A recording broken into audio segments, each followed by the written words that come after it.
I was maybe 11 or 12 at the time. It was a school night and my older brother and I decided to take a quick walk to one of the nearby gas stations to get some snacks.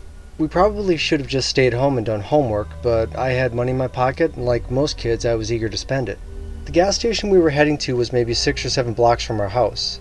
We expected this to be a quick walk just like it had been all the other times we had made the same walk to the same store, and we left the house a little later than usual. It was already dark out, and even though we lived in a good neighborhood, I still wasn't crazy about being outside after dark. As we walked, every car or pedestrian that passed us by made me a little bit nervous. My brother didn't seem nervous at all, though. I always admired that about him. He always seemed like such a tough guy, and I always felt like such a wimp around him. I mean, I felt safe. He had been in fights before and usually won, but it still made me feel like a weakling. If we did end up getting in a fight that night, I thought he'd probably be the one pulling the bullies off of me as I lay on the cement covering my face with my hands. "Can we hurry up?" I asked. "I want to get back home." "Why?" he asked. "It's not that late. We're almost there." It's nothing," I said. "I just want to get back home. I don't like being out at night." He gave me a funny look. I wasn't sure what was going on inside his head at that moment, but I could practically hear his gears spinning. "Bro, we're fine," he said. "You've got to stop watching all those police shows. You're psyching yourself out. Look, the gas station is right over there," he said. "We made it. Nothing to worry about." "You're right," I said. "Nothing to worry about." We started walking toward the store. We were just about to cross the street when he stopped me. "Hang on," he said. "I want to stop at the bike shop and get some pegs. Come on."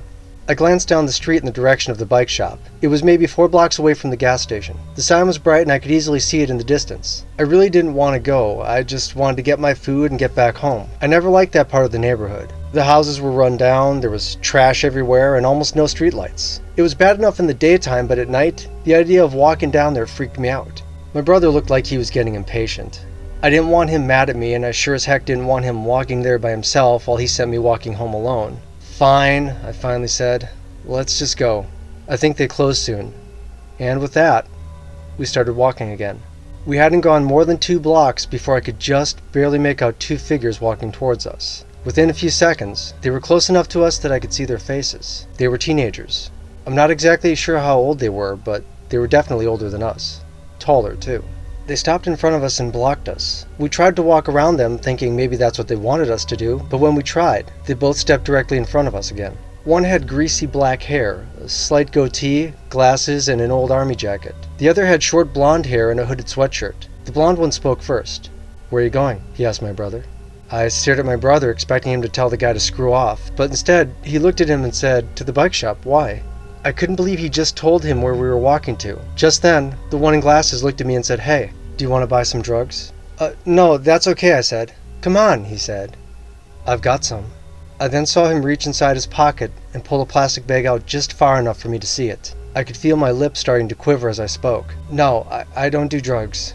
He smirked and glanced over at the other guy. My legs were shaking by this point. The one with the glasses turned back to me and said, "I know you've got money."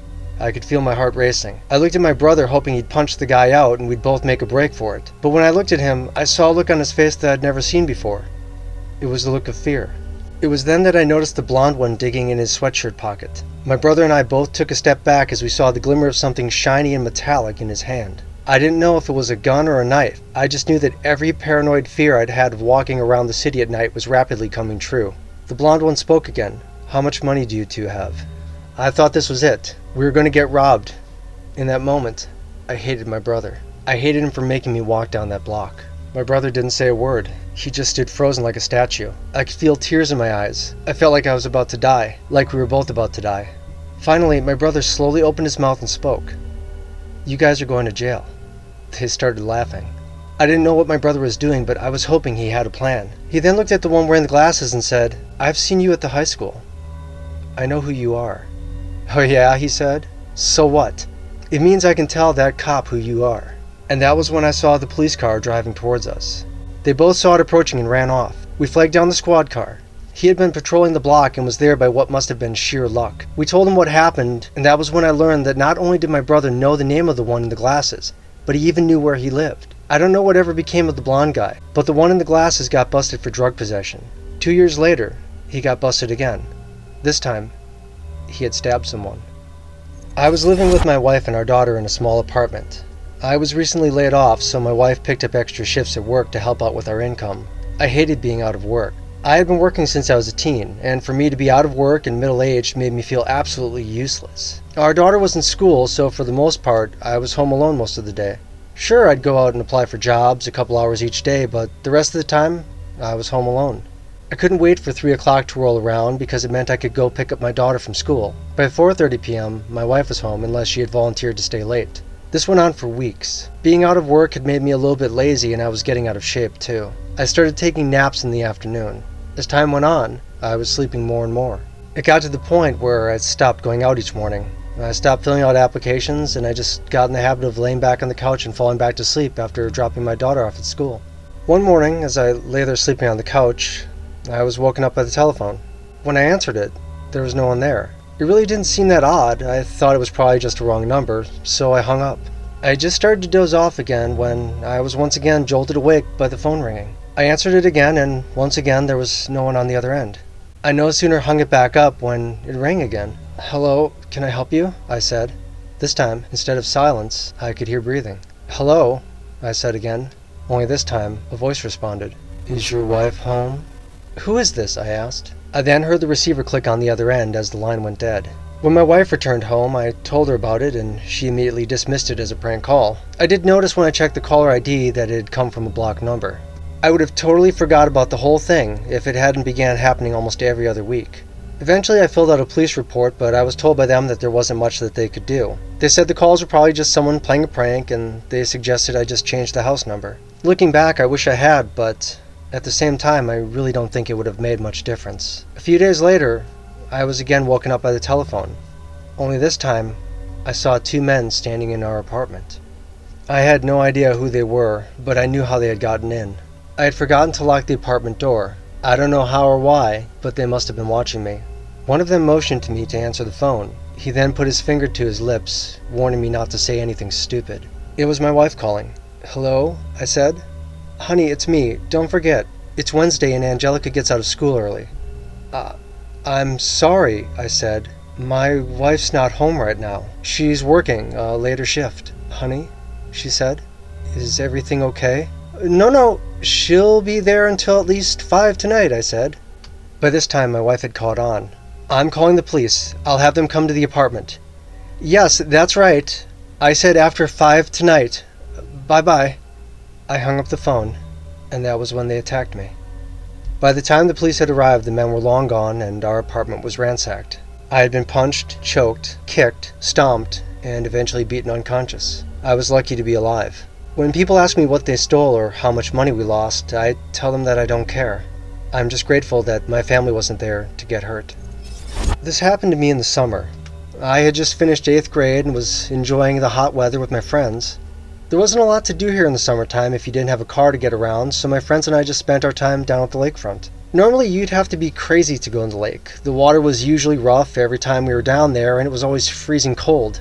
I really didn't like swimming anyway, so when I was at the lake with friends, we usually just watched the waves, built a bonfire, or went fishing off of the small piers that lined the beach. It wasn't the most exciting way to spend your summer afternoon, but we liked it, and our parents were okay with it, since it kept us out of trouble. I think it was a Saturday when we made this particular trip down to the beach. It was my 2 friends, Louie and Melissa, and myself. We made the walk from my parents' house toward the beach with the intention of going fishing. It was a quick walk, since the beach was only a few blocks away. We made our way down the hill with our rods and our tackle boxes, and we walked all the way out to the far end of the closest pier. We set up our rods and bait, cast our lines into the water, and we waited. We sat there for a long time without any bites on the lines. It was extremely hot out, even though the sky was overcast. The water was also very calm. Maybe it was all the quiet, coupled with the extreme heat, but I could tell my friends were bored. To be honest, I was getting bored too. It was then that Melissa said, "You guys want to go swimming?" Louie and I both looked at each other and then looked at the water. The water did look very calm. There were almost no waves. I reached my hand down and dipped it into the water. It was cool, but not cold. Like I said, I wasn't really into swimming, but the water was almost perfect for it. Louie looked at Melissa and said, "Yeah, let's go." And with that, Louie and I stripped down to our shorts while Melissa stripped down to her sports bra and shorts. I'll be honest, seeing her standing there in just her bra and bike shorts was probably the best experience of my young teenage life. She could have asked me to dive into hot lava at that moment, and I probably would have said yes. And with that, we all dove in off the pier into the cool, calm lake. I wasn't a great swimmer, but I didn't care at that point. The water felt perfect. I didn't feel hot anymore. It was the perfect heat relief to a scorching summer afternoon, just the three of us, swimming alone.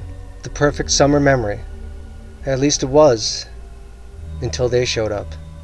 I didn't see where they had come from or how long they had been standing there, but there they were, two of them.